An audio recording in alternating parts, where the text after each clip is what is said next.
चलिए दोस्तों, आज चलते हैं मध्य प्रदेश के ऐतिहासिक शहर मांडू, जिसे जॉय ऑफ सिटी और प्रेम नगरी भी कहा जाता है।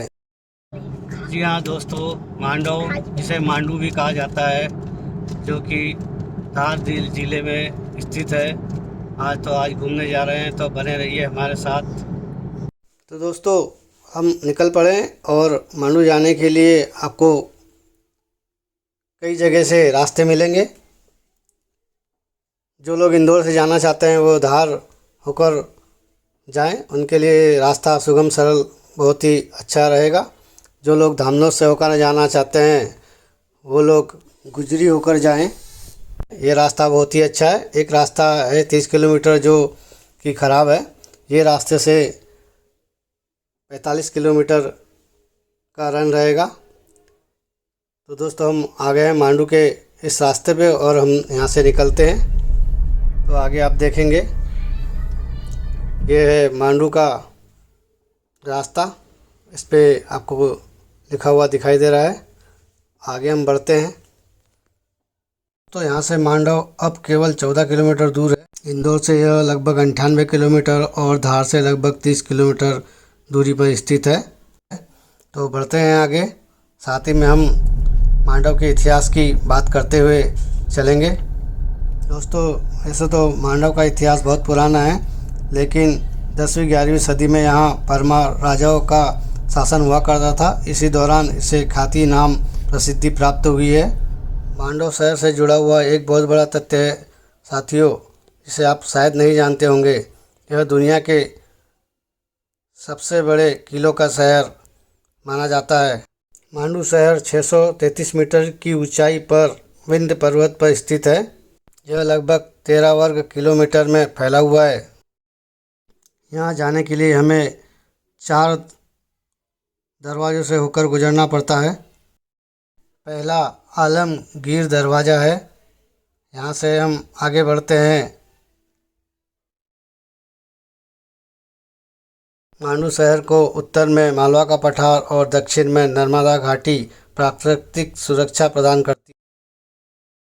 कुछ ही कदम चलने के बाद हमें दूसरा दरवाज़ा भंगी दरवाज़ा मिलेगा।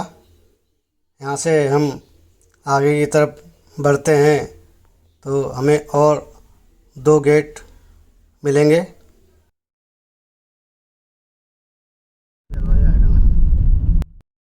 तीसरा दरवाज़ा है दोस्तों कमानी दरवाज़ा, जो कि कमानी के आकार का बना हुआ है।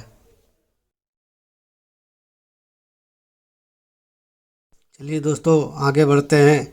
कुछ ही दूरी पे हमें चौथा दरवाज़ा मिलेगा, जिसे हम गाड़ी दरवाज़ा कहते हैं। यहाँ से हम बढ़ते हैं अब शहर की ओर।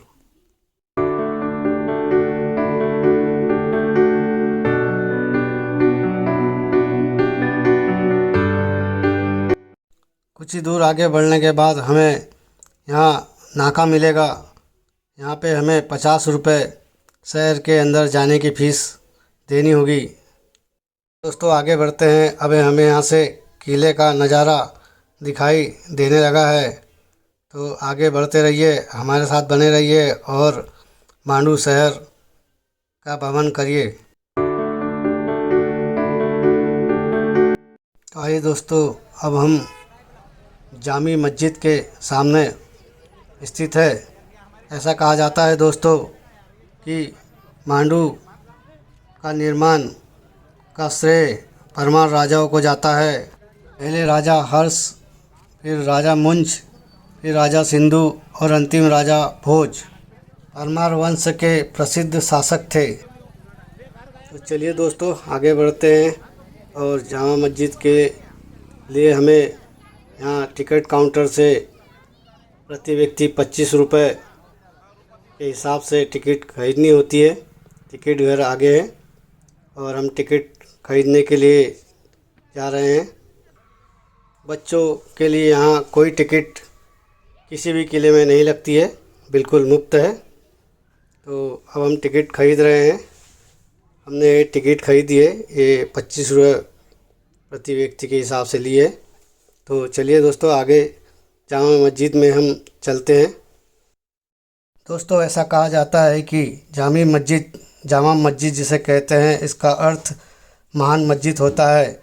इसे बनाने का कार्य 1400 ईस्वी में तत्कालिक राजा होशंग शाह द्वारा शुरुआत की गई थी और 1454 ईस्वी में इसे महमूद खिलजी द्वारा पूर्ण किया गया।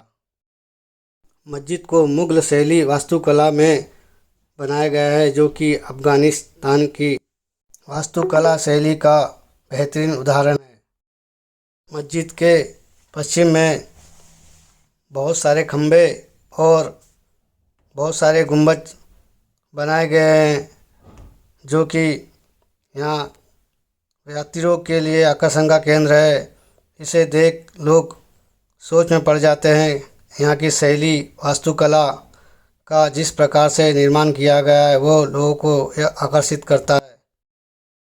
मस्जिद को 15 फीट ऊंचे मंच पे बनाया गया है। मस्जिद का क्षेत्रफल 88 वर्ग मीटर है। दोस्तों, मांडू मध्य प्रदेश के मुख्य पर्यटन स्थलों में से एक है। यहाँ प्रतिदिन लगभग 4 से 5 हज़ार पर्यटक यहाँ पर आते हैं। मस्जिद को दमिश्क की मस्जिद के आधार पर बनाया गया है। इसमें 3 बड़े गुंबज और 54 छोटे गुंबज बने गए। सभा हॉल को कई बड़े स्तंभ और छोटे स्तंभ के द्वारा सजाया गया है। इसमें एक छोटा प्रार्थना कक्ष भी है। चलिए दोस्तों, अब आपको हम दिखाते हैं पूरे मस्जिद का नज़ारा। आप भी हमारे साथ बने रहें और पूरे मस्जिद को देखते रहें और साथ में घूमते रहें।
तो चलिए दोस्तों, अब हम आगे होशंग शाह मकबरा की ओर चलते हैं। इतिहास की माने तो दोस्तों, तैमूर के दिल्ली पर 1401 में कब्जा करने के बाद मालवा के गवर्नर अफगान दिलावर खान ने अपना अलग राज्य स्थापित किया और उसकी राजधानी धार को बनाया और गौरी वंश की स्थापना की।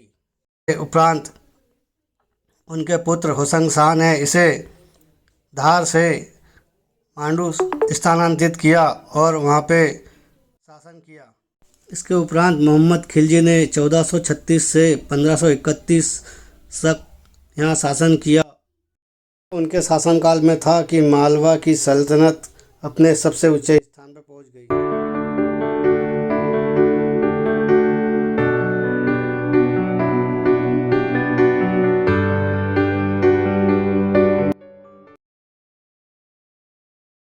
लोग यहाँ घूमने जाना चाहते हैं दोस्तों, उनको बता दें कि यहाँ 48 प्लेसेस है जहाँ पे आप जाकर घूम सकते हैं। इस मैप मानचित्र के द्वारा और इस पे लिखे हुए लिस्ट के द्वारा आप यहाँ की जानकारी प्राप्त कर सकते हैं और घूमने जा सकते हैं।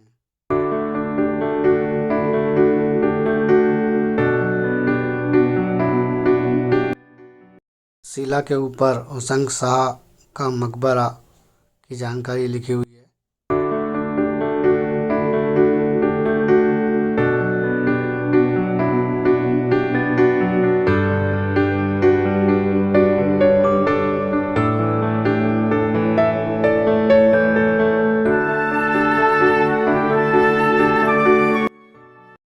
चलिए दोस्तों, अब हम आगे बढ़ते हैं मकबरा की ओर।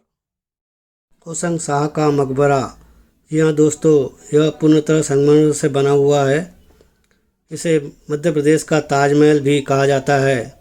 इसकी जालीदार खिड़कियाँ और गुंबद बहुत ही सुंदर और आकर्षण का केंद्र है। ये इतिहास का पहला मकबरा है दोस्तों जो संगमरमर से बना हुआ है। इसे देखकर ही शाहजहाँ के मन में ताजमहल बनाने का ख्याल आया था। यह मकबरा बहुत ही खूबसूरत और पवित्र स्थान है। तो चलिए दोस्तों, होशंग शाह का मकबरा घूमते और देखते हैं।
तो आइए दोस्तों, चलते हैं आगे धर्मशाला की ओर।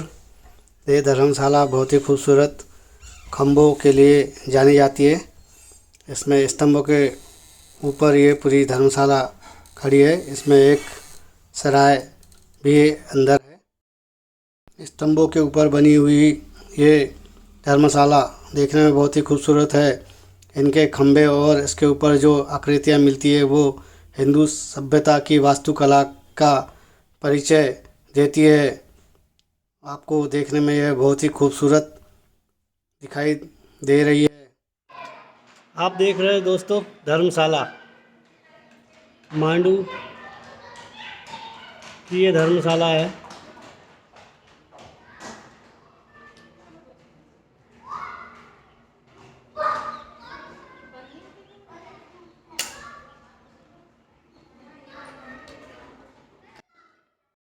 कुछ जानकारों का तो ये भी कहना है दोस्तों कि यहाँ पे जो किले और जो मस्जिद वगैरह बनाए गए हैं वो सारे हिंदू राजाओं ने बनाए हैं। केवल तोड़ मरोड़ के इतिहास को राजाओं ने दिखाया गया है। यहाँ पर आके बहुत ही शांति मिलती है और मन प्रसन्न हो जाता है। तो आइए दोस्तों चलते हैं, आप भी हमारे साथ चलिए और देखते रहिए धर्मशाला। ये अंदर का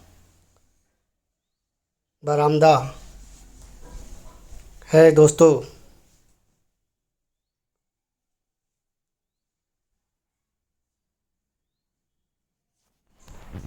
काफ़ी लंबा दिखाई दे रहा है। यहाँ के खंभे और दीवारें पूर्ण रूप से पत्थरों से बने हुए हैं और देखने में बहुत ही खूबसूरत दिखाई देता है।